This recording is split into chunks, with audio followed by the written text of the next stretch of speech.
Story 1, AITA for telling my cousin to stop holding a grudge over something I did when I was 7.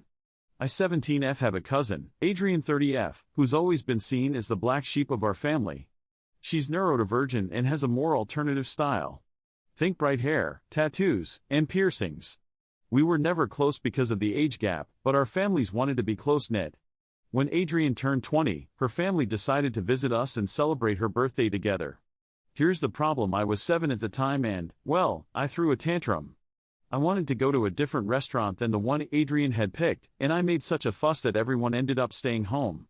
Later, when they got a cake for Adrianne, I insisted on blowing out the candles myself, and my parents let me do it because they didn't want to deal with another meltdown and told Adrianne she was too old to be making a fuss over her birthday anyway. I honestly don't remember much from that day, but apparently, it really hurt Adrianne. She wasn't even allowed to celebrate with her friends like she wanted because she had to come on that family trip. Fast forward to now, and I'm applying to colleges, specifically in the state where Adrianne lives. Over the years, I've come to realize just how toxic some of our family dynamics are, and I reached out to Adrianne to apologize for what happened when I was a kid. I told her that I understand now, and I asked if she could help me navigate things as I apply to schools in her area. Adrianne pretty much brushed me off and told me she's still upset about what happened on her 20th birthday. I tried to explain that I was just a kid at the time and that I'm sorry, but she's holding on to this grudge like it happened yesterday. I told her she needs to let it go, but she seems really stuck on it. My parents think she's being unreasonable, but I'm starting to wonder if I'm being insensitive to her feelings.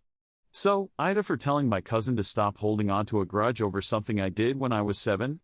Select Anxiety 1557 says, fast forward to now, and I'm applying to colleges, specifically in the state where Adrianne lives.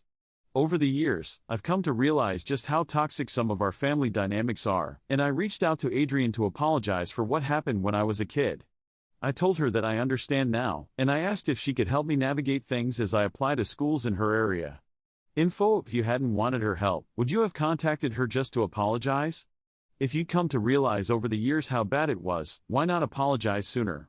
Why wait until you needed something from her? You have to admit, the timing is all sorts of sus. I'd have a hard time believing you were sincere too. Quran Olympia 123 says, info: is it possible that your cousin only thinks you're apologizing because you need her help? Is that the main reason you are apologizing? Accidentally Witchy says, Uda, because it sounds like you didn't apologize until you needed her help, and when she told you she's still upset you shrugged that off and you expect her to just get over it. You don't know how deep that wound from back then runs for her. It's not all your fault, you just played a part in it, but she's entitled to her feelings and you don't get to belittle them. Story 2, AITA for excluding my obese friend from rock climbing. There's this new rock climbing center that just opened up at the mall. My 17F group of 8 friends were in town when I suggested we go try it out. However, when we got there, one of my friends was pulled aside and told to weigh herself. She's technically obese, and they told her that she couldn't participate since she weighed too much for the harness. She was extremely upset by this and started crying. She then asked the rest of us if we could do something else instead. However, everyone else really wanted to try rock climbing, and we didn't want to miss out because of one person. I said we could hang out with her after we finished, but she just went straight home. The next day, she texted us saying that we were fake friends for abandoning her and making her feel excluded for her weight. She said I was selfish for even suggesting rock climbing without considering her weight, because it assumed that she weighed enough for the equipment. I told her that it wasn't our fault that she wasn't allowed in, but she said the rest of us should have stood by her. AITA? Hanikalai says, Uda. It's fair enough that you didn't know going into it that she wouldn't be able to participate, but continuing with the plans and excluding her even though she was already upset and humiliated was not the behavior of decent friends.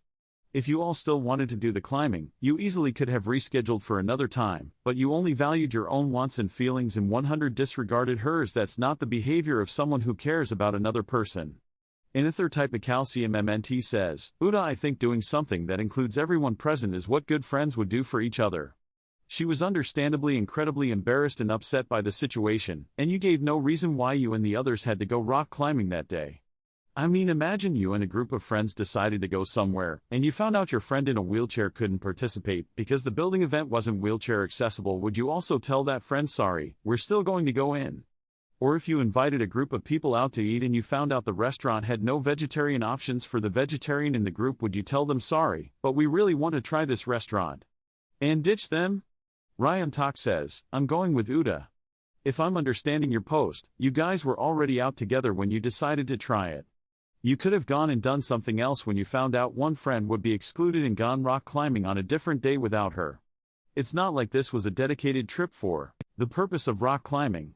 And you really expected her to sit around alone and wait for you guys to finish? For real? It's pretty clear how little you value this friend. Thanks for watching. I love you.